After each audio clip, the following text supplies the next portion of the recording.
Before we get to even more Stanley Cup breakdowns, we got to continue our analysis of every single team in the NHL for their fantasy value and expectations for next season. We're going to get right to that for the New York Rangers on Wednesday's episode with a big-time special guest. Let's get right to it. You're Locked On Fantasy Hockey, your daily podcast on fantasy hockey. Part of the Locked On Podcast Network, your team every day.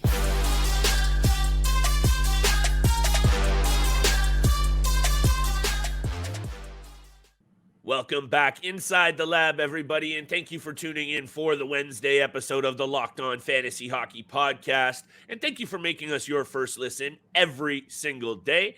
Today's episode is brought to you by our friends at FanDuel Sportsbook, official sportsbook of Locked On. Make every moment more. Visit FanDuel.com/LockedOn today to get started. And on today's episode, we're going to get started with a big-time special guest from the Locked On Rangers, Mr. John Chik, to talk about everything you need to know about what's going on in New York. So let's get him on here right now.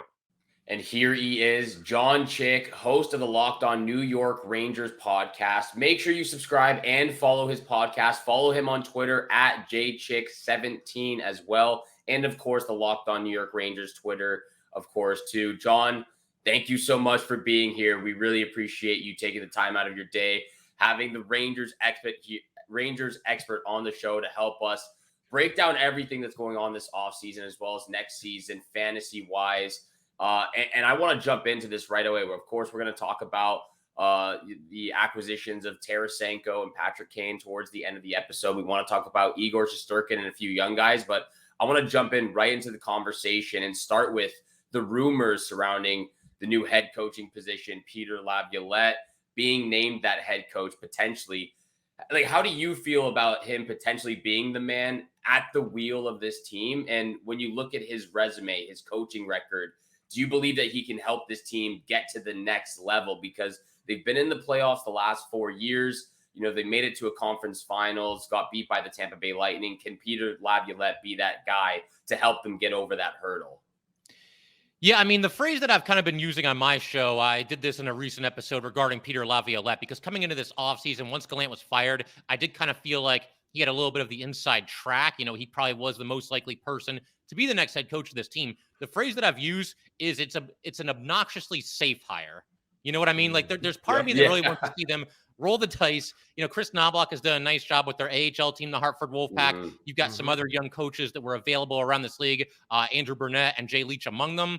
And then you've got, you know, the candidates that are kind of on the NHL coaching carousel that we're also familiar with. These guys just kind of bounce from one team to the next. And so, you know, as far as that type of a coach, which is the category that Laviolette fits into, it's not a bad hire at all. I mean, he clearly has a pretty successful track record. He's coached 5 teams. He's taken 3 of them to the Stanley Cup Finals. Yeah. And when you look at his win-loss record, I was pretty surprised. I mean, I knew it was good, but when I looked into it this offseason, it's a pretty sparkling record. So Laviolette, he's one of those guys. He's going to walk into the room. I think he'll command a lot of respect and a lot of attention right away. He's just always kind of struck me as a no-nonsense kind of a coach.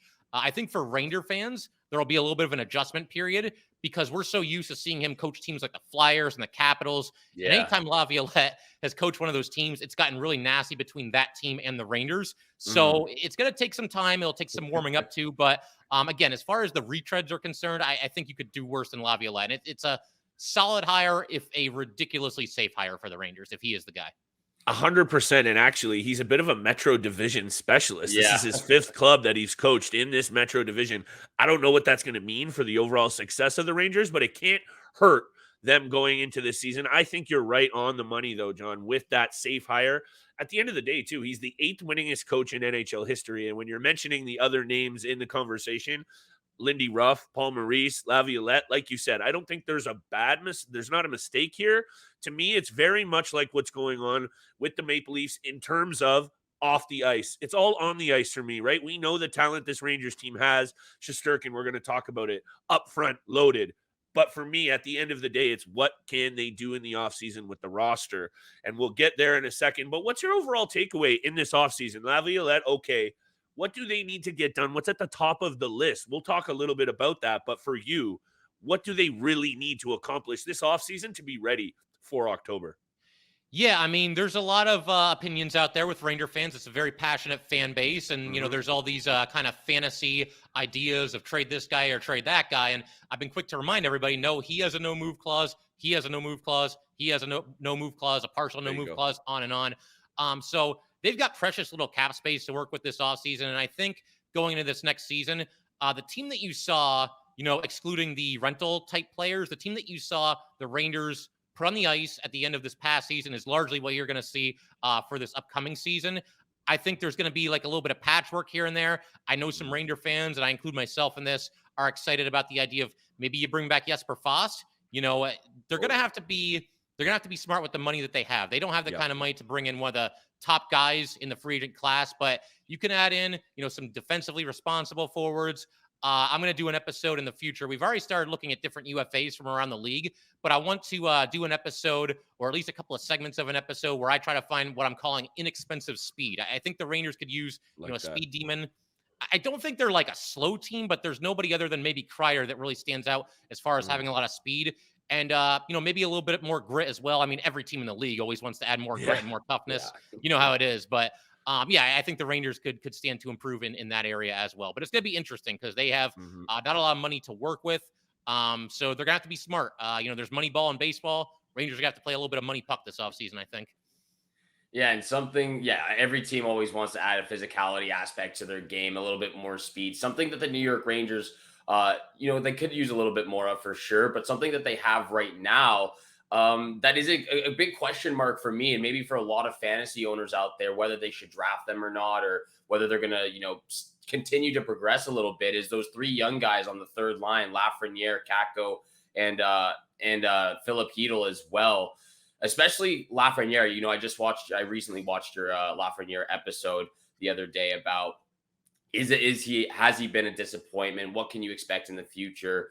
And for me, he really has been a little bit of disappointment. Like, no question, he's improved year after year after year, but it's been at a very slow pace. And for a guy who was drafted first overall, dominated the QMJHL, back-to-back 100-plus point seasons, so much hype around him.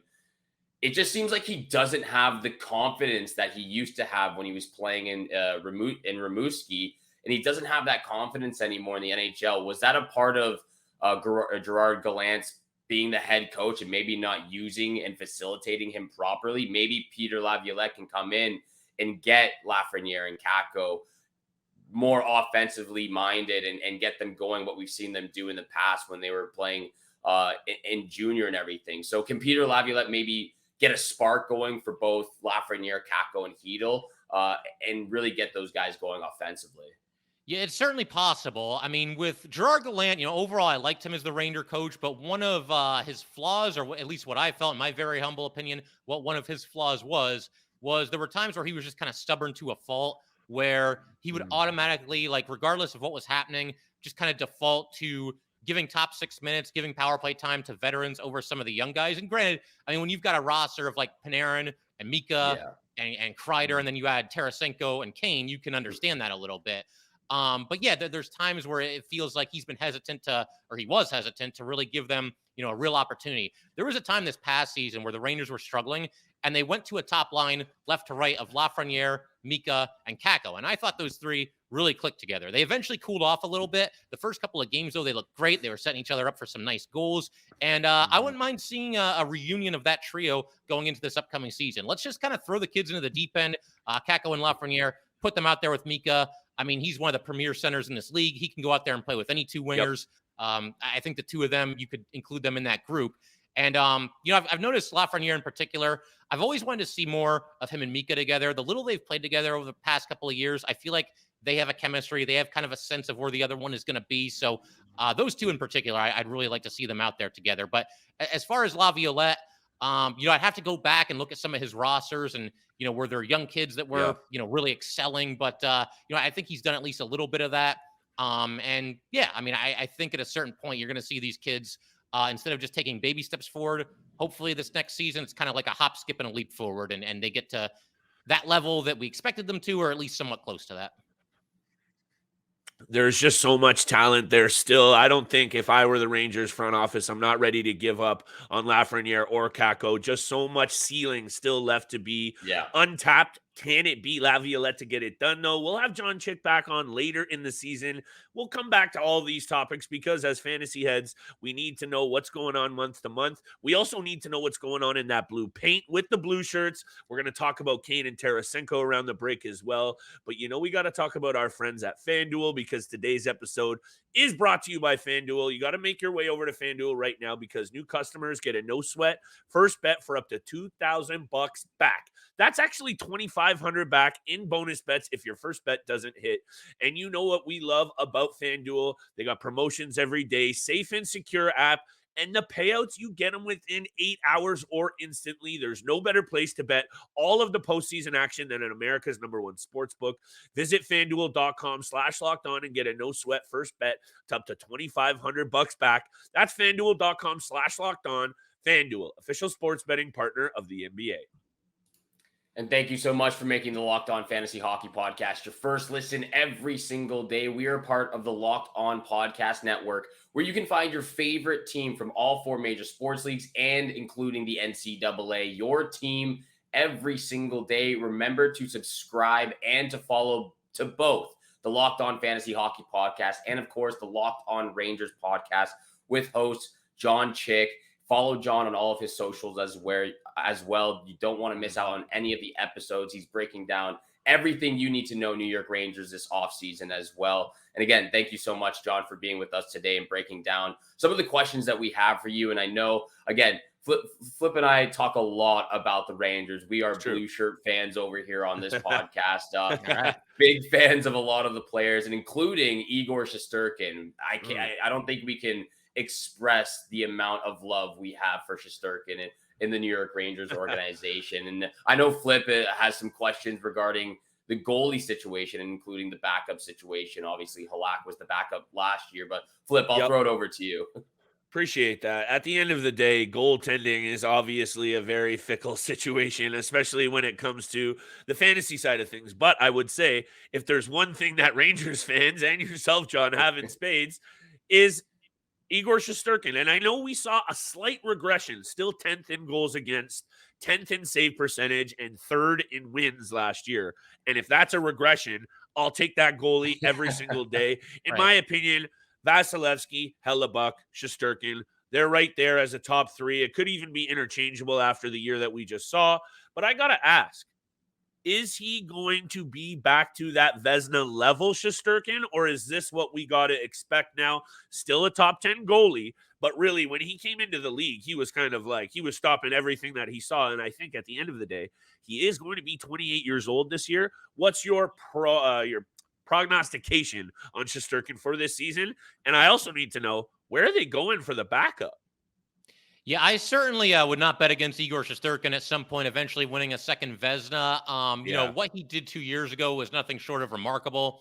I've said on my show, it's a goaltending season for the ages, and I would never hold him to that ridiculously high of a standard year in and year out. Very difficult position, mental grind, physical grind. I know Igor just became a dad, coming into this past season, so I can relate to that. He's got a little bit more on his plate now. But yeah, I mean, overall, I think for sure his floor is like a top 5 goalie in the league.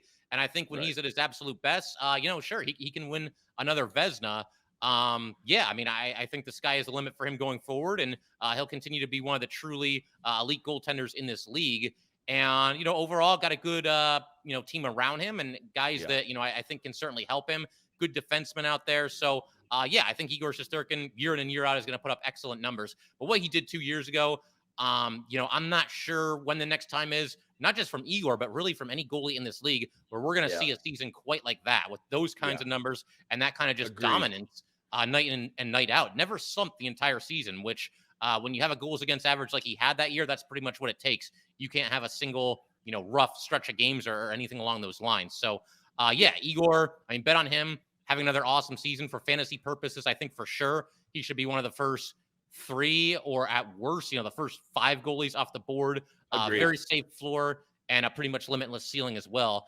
And then as far as the backup is concerned, I did an episode not too long ago where we were kind of looking around the league and trying to figure out who that could be. You Nice. could always bring Yaroslav Halak back for another season. He did a good job last year after a little bit of a slow start. Yeah. He's a little bit older now.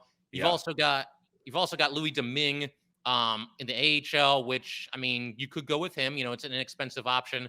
David Riddick is among the backup goalies that are available. You could even throw Jonathan Quick in there as well if he wants to keep going after this season. Ooh. So I could actually see that. I could see Quick in New York. they've got some options for sure. And of course, that's contingent on Quick accepting a backup job. Yeah. But by that same token, at this point, he might not really have a choice. So, Exactly. yeah, it's at least possible. And he's actually from Connecticut, if I'm not mistaken. So maybe playing back home at this point of his career or close to home would be appealing to him. But they've got some options. And yeah, we'll see how the whole thing shakes out here. Yeah, very impressive from Igor Shesterkin, of course. Like a little bit of a regression season, but always a top 5 goaltender. I think he was top 2 actually in our fantasy league flip. Taken in the first He's round. nasty. So he's definitely just so nasty. Yeah, he's such a good goalie, and the mobility and the flexibility that this guy has from getting from post to post is almost just unfathomable. You see it from just a handful of goalies in the NHL. He's one of the best right now, and he had a lot on his plate. He did have a lot on his plate this year, especially, again, like you said, Halak just having a very slow start. Not really every time it seemed like to me when Halak was in the crease, the Rangers were just losing those games. And so a slow start for Halak put a lot of pressure on Shesterkin on his shoulders to win those extra games down the stretch and kind of get the Rangers up into the standings a little bit. And one of those teams that they had to battle with, of course, was the New Jersey Devils. And what a first round playoff series it was against the New York Rangers and the Devils. Yeah. I don't know if you know this, but I am again, we are blue shirt fans on this podcast. I had the New York Rangers winning the Stanley Cup this past year. I had them winning the Stanley Cup 2 years ago as well. I've been so high on this team and all of their superstars up front. But I know, again, I'll throw it back over to Flip because of the series against the Devils and the Rangers in the first round. I just want to keep it simple for you, John. I need to know, and I know you're obviously a Rangers fan, but you cover this team unbiasedly as well. That was a 7-game battle, and it was awesome to watch as just a hockey fan, and I really do think the Metro Division is still the toast of the NHL. So when you talk about what's on Shesterkin's plate as well, he has to face some really good teams every single week within his own division. So there's another caveat there. But do you think the Rangers are still the best team in this Metro Division?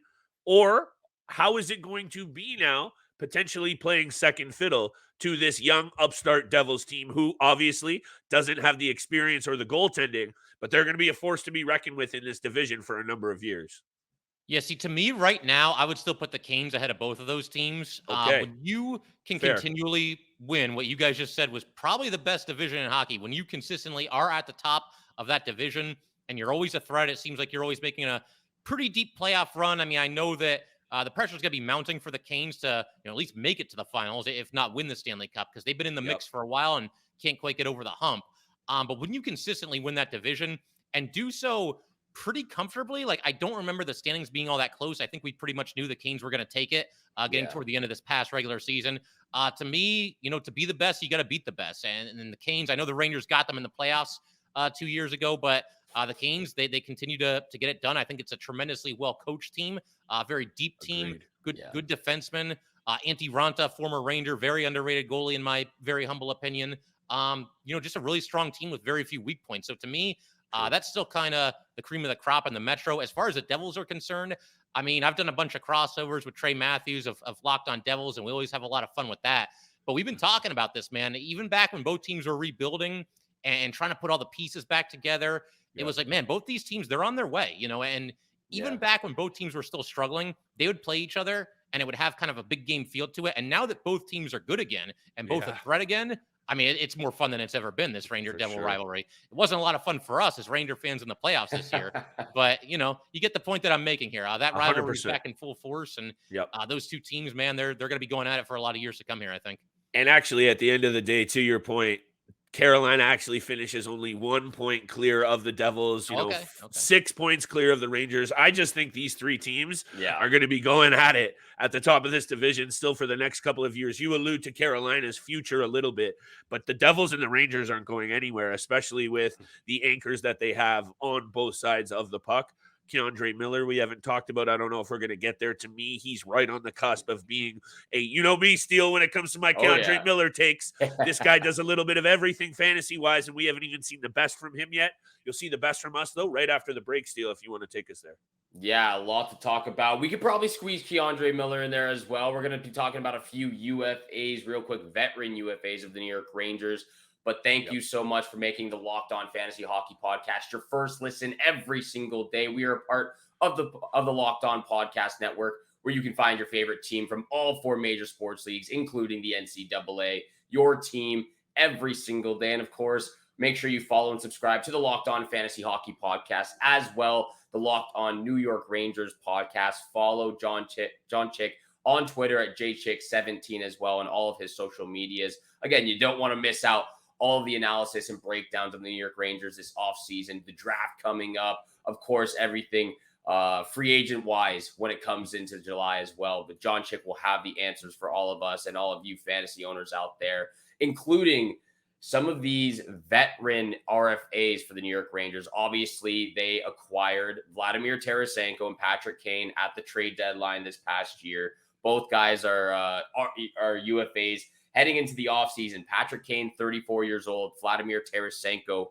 31 years old. First of all, I want your quick opinion on how they did in their short stint in the regular season, as well as the first round against the New Jersey Devils in the playoffs.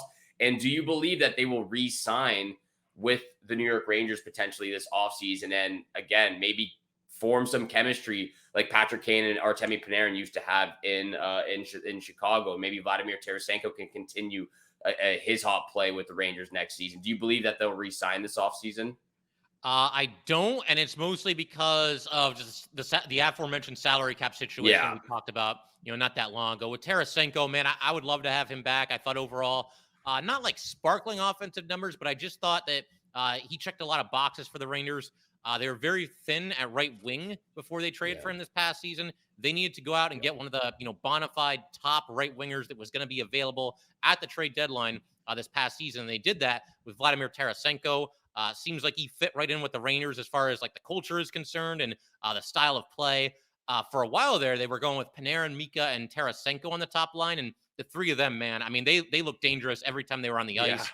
Some of these rushes into the zone, I mean, you're just waiting for, like a magician type goal where they just kind of pull a rabbit out of a hat kind of a deal. Tarasenko, again, and he's not afraid to shoot the puck. And I think that's something that the Rangers were lacking before they brought him in, is they want somebody who's a little bit of a sniper, and Tarasenko can certainly give you that. So I'd love to have him back, but he's just 31 years old, and I feel like he's going to have no shortage of suitors this offseason.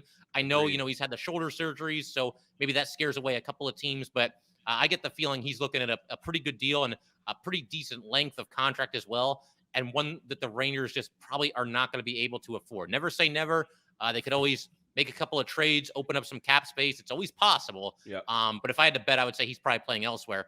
And for Patrick Kane, I don't know how much the hip injury was slowing him down, but I was really surprised by what they got out of Kane, which is to say not the Patrick Kane that I think we're all used to. For some reason, it just felt like he never really, forget about the hockey perspective for a second. It just felt like he never really clicked with his new teammates. I don't know if you guys picked up on this as well watching this. Something always just felt like it was a little off. Like anytime they showed him on the bench, he was just kind of staring off into space. Like I don't think I ever saw him talk to a teammate when he was sitting on the bench. And look, good point. It's possible I'm overanalyzing this. I'm not seeing everything that happens behind the scenes and everything. But that's just kind of what I saw. And as far as like his play on the ice, he just didn't seem to be a player that was carrying himself with the confidence, with the bluster that you would expect from somebody that's won 3 Stanley Cups, might be the best American-born hockey player of all time. Something just was a little bit off. Something just didn't click. And, game 2, we got a little bit of throwback Patrick Kane. He kind of took over that game. I believe 2 goals and an assist, a couple of highlight reel plays. But, man, that stuff was few and far between with Patrick Kane on the Rangers. The reason why I would say it's possible that he's back next year, and I talked about this on my show too, is maybe he, having the hip surgery and everything, ends up signing like a 1-year prove-it deal. There were all these rumors that he really wanted to come to the Rangers. So maybe he sticks around for like 1 year and like $5 million. But even that, I'm not sure the Rangers could afford. So, gonna be interesting. And regardless of whether he's back with the Rangers or not, I feel like he's going to have one of the more interesting free agent markets of any player available this offseason. Totally agree. And I think you've alluded to a point that a lot of good teams in the East and actually in the West, basically every single team that has cup aspirations is going to get very, very tricky for them in terms of the cap. So this offseason, we know the cap's going up, like 1 million and change. That's really not going to do too much for these GMs. They're going to have to get creative. And I think that's really going to lead to a bit of a crazy offseason, because I think you're going to have, you just mentioned it, I think some of these GMs are going to have to wheel and deal. They're going to have to give up maybe some pieces for some other teams to take on some contracts so they can get into players they need. You alluded to what the Rangers have to do.